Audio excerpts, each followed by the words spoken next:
it's really true that I chose law. I think law chose me. When I was very young, I delighted in argument, and exasperated relatives would say, "You better become a lawyer, buzz off." And then after the war, I nearly gave it up. It took about a month to decide whether I really would do law or not, and finally decided that I would. You might like to know what I was thinking of doing instead. Answer, forestry. Forestry? Yeah. This is a far cry from law indeed. Hmm? This is a very far cry from law. Why forestry? Yes, you see, but then I've always had a hankering for country life and wild places and being on your own. And the other side of me was interested in just an argument. And the argument won over everything else. Hmm? The argument won over everything else. Hold them here. What is the true story of your enlistment in the British Army, Mr. Manley? Is it true that you were refused the commission at one stage? No. There is no truth in that at all. I joined the army as a gunner in an East London regiment, and I refused many offers of a commission because I liked where I was. It was a very interesting group of men. Londoners, Covent Garden market porters. My sergeant was a Covent Garden market porter. Dublin University men, Yorkshire miners. They were a lively, interesting lot. Once, in a moment of weakness, I was persuaded by an officer to apply for a commission in the BWI, but that didn't last very long, for reasons which I would rather not enter into. I withdrew the application. As coming back to law, Mr. Manley, as a young barrister in Jamaica prior to 1938, what do you best remember about your growing career? What I best remember was the state of my fee book at the end of 1 month, when I hadn't got enough money to pay my grocer's bill, and I had to provide for a wife and a baby. I remember exactly and precisely what I earned the first month. It was £16, 16 shillings. That must have been very early in your career, Mr. Manley, because your career grew very fast, didn't it? That was my very first month. Didn't happen again that way, though, did it? No. Would you like to tell me some of your highlights of your career? What was the case you enjoyed most and why? No, because I'd have to write a book. I enjoyed such a large number of cases. I couldn't possibly tell you what were the most interesting ones. Is there nothing at all in your career as a barrister that you would like to record that sticks out in your mind? Hard work. 7 days a week, 16 to 18 hours a day. That's what sticks out in my mind. Well, would you attribute your success as a barrister to pure research, or was it your flair for courtroom work, or was it a combination of both? It was hard work, first of all. It was an absolutely egotistic determination to win every case I was engaged in, which I regard as the most important attribute of an advocate. A famous judge was once asked by a fond father, "What advice would you give me to give my son now that he proposes to go in for the bar?" And he replied, "Sir, remind the young man that he must have high animal spirits."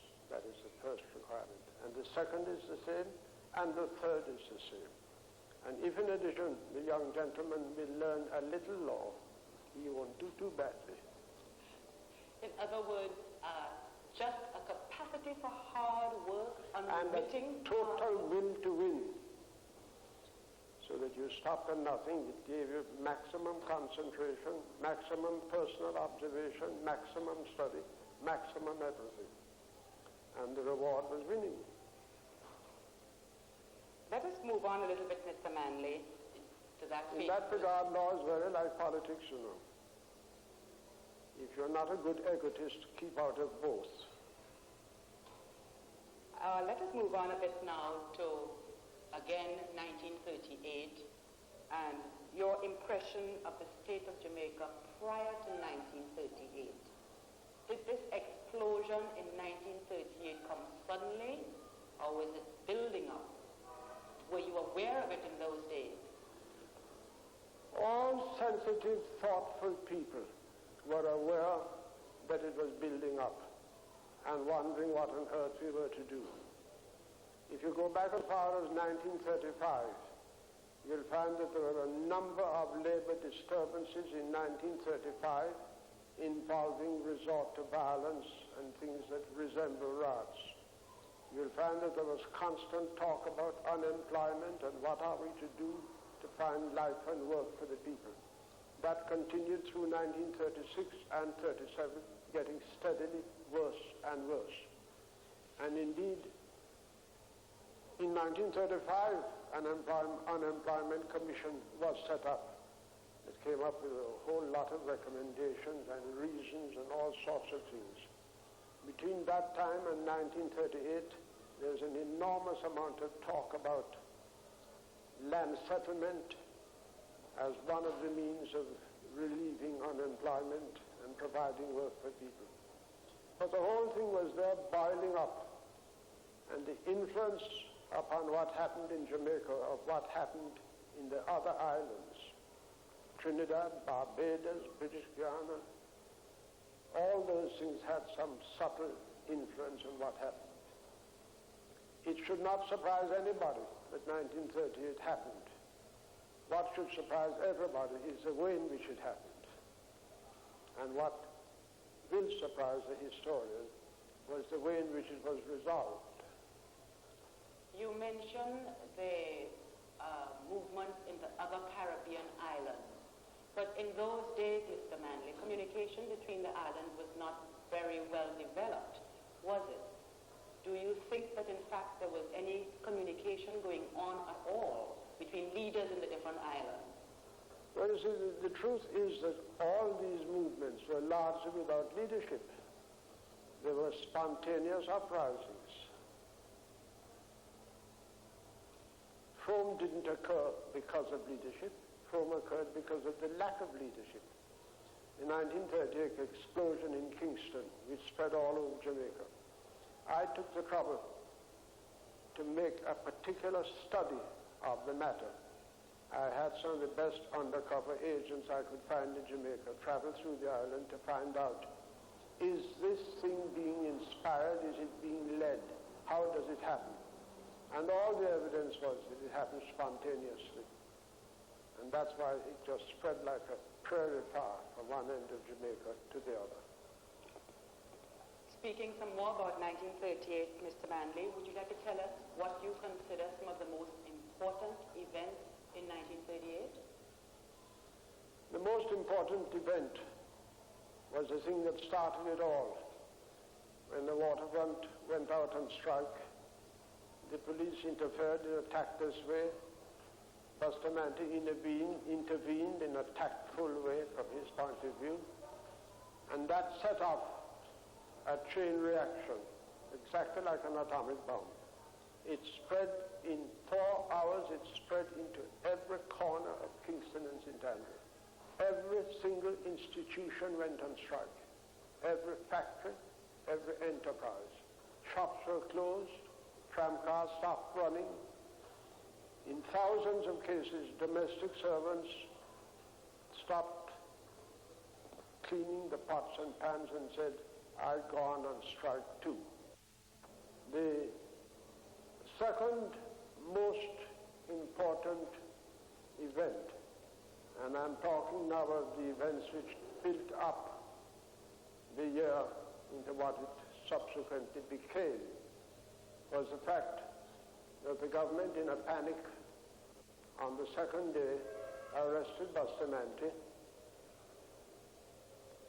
and partly because I saw the masses without leadership, and partly because I had my own ideas as to what should be done, I intervened that night by offering myself as a representative of all striking groups anywhere in Jamaica.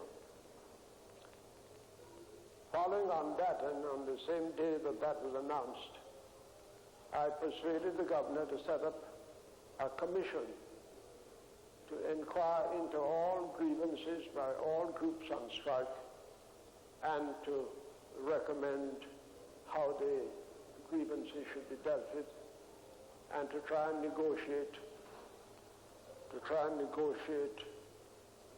wages for everybody, new wage conditions. It was a sort of universal, all-Jamaican arbitration tribunal. And the third most important thing was that soon after that tribunal got to work, I succeeded in getting Bustamante released by myself going into court and giving evidence in his favor. And consequent on all those things, we were able, Bustamante and I, to work together with that commission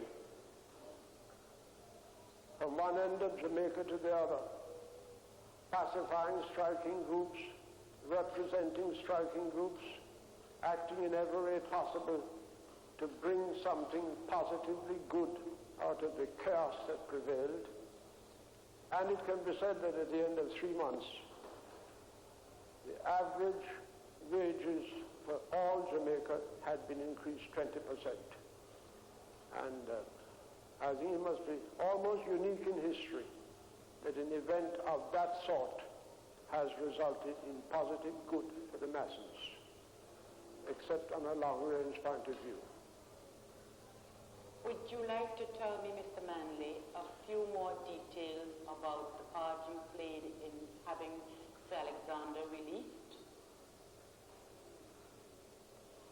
Well, when I was negotiating for the waterfront workers, there came a day, they made it quite clear that they felt that Buster should be released before they would accept any settlement. And I told them that I agreed with them, because I thought his arrest in the circumstances was entirely unjustified. And they showed extraordinary loyalty. And they kept on saying that it wasn't he that told them to strike, but they struck for themselves. And the government had no right to do what they're doing. Well, 3 applications were made for bail and refused. I think largely on the direction of government, who were terrified as to what would happen if he was let out. And a time came when we succeeded in getting everything that the waterfront workers wanted as a condition of their returning to work. And I was asked by the commission if it wouldn't be a good thing to announce it. And to that I replied, no, not at all. The workers are not going to accept it because Bustamante is still locked up. I told the commission that I had been asking the governor for 3 days, twice a day, to let him out, and warning him that we'd been for bad trouble. And on the final day, the final Friday, I attended at King's House with the whole of the commission and all the top-ranking civil servants, and told them quite frankly that I would wash my hands of all responsibility for Kingston if they did not let Bustamante out, and that in my judgment it was likely that the town would be burned down on Sunday. And upon that, the governor asked me if I would give an assurance that all would be well if Bustamante was released. And after pointing out that it was hardly fair to me to ask a man with my reputation to guarantee the safety of the city if Buster was let out, I was requested to go and see him, and I did. I saw him at 10 o'clock in the general penitentiary, and after seeing him, we agreed on what was needed to restore peace, and I prevailed upon his lawyers. I actually took Smith out of bed at 1 o'clock in the morning to renew an application before a High Court judge for bail, on the understanding that I would appear and give evidence that in my judgment the safety of Kingston would be enhanced and in no way hurt by the release of Bustamante on bail. And I had an assurance from the governor that he would direct the judge. These things are not supposed to happen, but life is life. That he would direct the judge that Bustamante was to get bail if I gave that evidence. And I gave that evidence, and he got bail. And I went to the prison myself to escort him out and to take him before the commission. After 1938, Mr. Manley, would you like to give us some of the growth of your party and the idea of self-government? How did this all evolve, that sort of thing?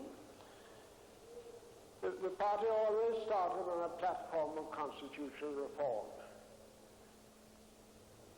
The birth of the party, I won't say the birth of the party, but how would you put it? The genesis, the germination, the insemination of the party occurred when, giving one of my daily press releases, I said the time has come to realize that we must have organized politics in Jamaica based upon adult suffrage, or otherwise the common people will have no representation, and this sort of thing will happen again. What Jamaica wants is a Labour Party, a real party. And then it all began.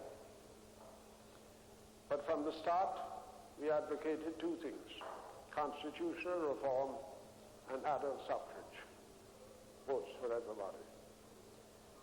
And then the war broke out. In 1939, was it? Yeah. And we were faced with the problem of whether to carry on the constitutional agitation, which had then developed by 1939 into a flat demand for full self-government. And after a tentative decision to call it off during the war, it was finally decided, I think about the end of 1939, to resume and continue at all costs the agitation for self-government. By that time, I had come to this conclusion, that in this business somebody had to take the lead, as in most affairs, and that was either from my group to ask for limited reforms, that we should nail our flag to the mast of complete, full self-government in the sense of independence, and fight for that. And I coined the definition that in those days you were constantly being asked, is Jamaica fit for self-government? And I coined this test, which fitted in with the work we were doing, as to whether you are fit for self-government. That the only test of a people's fitness for self-government is their capacity to make effective demand for it. And that covered what we were doing, and that proved absolutely correct in the final analysis.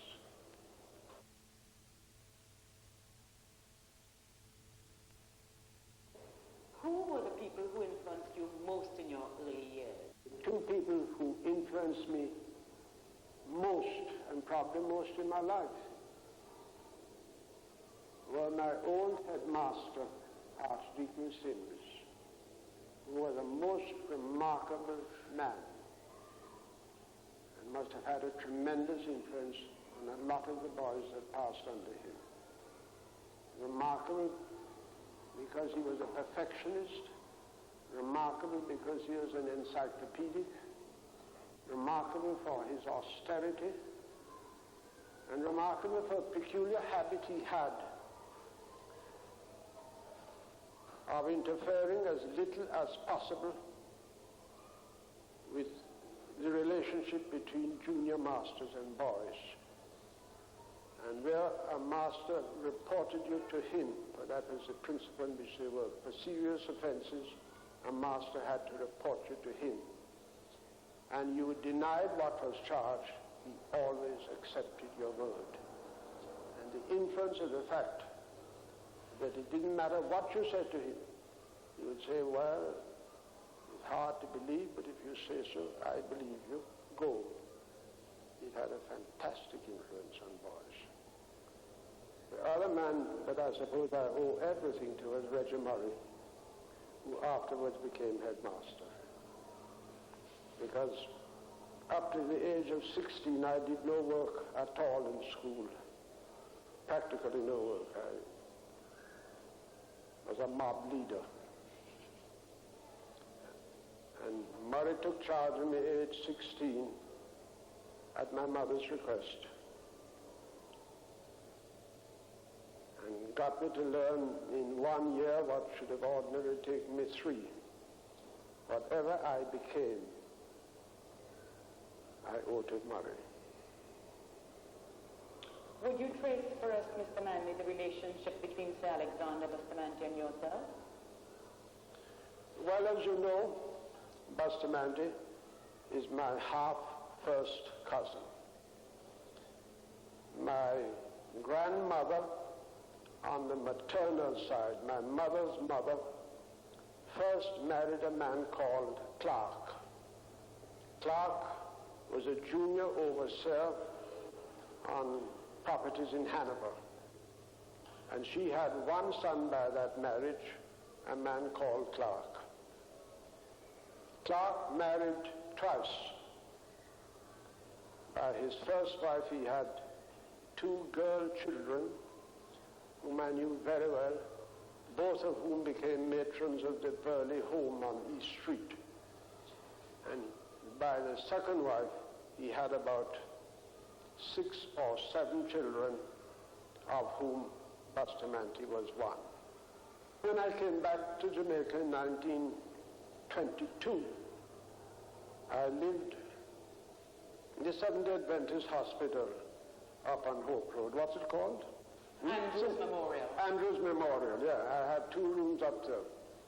And I was sitting there with my wife one afternoon when who should come in but Alexander Clark, fresh from Cuba. It's such a Cuban dandy, you never saw anything like it in your life. Flawlessly dressed, handkerchief, matched his tie, matched his socks, hair was pomaded. He was the Spanish grandee to the life. How did and when did you first meet Mrs. Manley? I met Mrs. Manley in 1914 in England when she was a little girl of 14 years old. And then I didn't see her again until 1918. And then only for a day or 2. And then I saw a lot of her after 1919. Mrs. Manley, we know, is a famous artist. Were you yourself very interested in art? I was tremendously interested in books, in music, in theater, but I was comparatively ignorant about the plastic arts until I met her. But she was just dedicated to that. And in fact, I think what created this special interest, the first special interest in me, was that she was a total rebel herself. She ran away from home rather than take up an ordinary career as an art teacher, and insisted that she was going to become an artist in her own right. And she had a very, very hard time for nearly 2 years. I often went to see her and found that she hadn't had a square meal for a week. Mr. Manley, is there anything you'd like to say? For the record, I have only to say that when I retire from politics, which may not be too far away, I am going to write my political memoirs.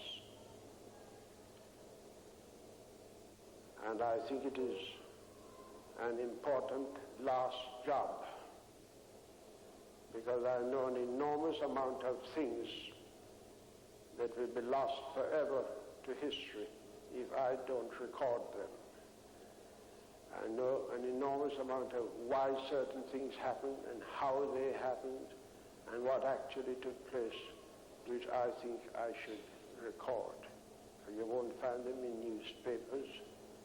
You won't find them in the remarkable computer cards which are being assembled at the Institute of Jamaica. And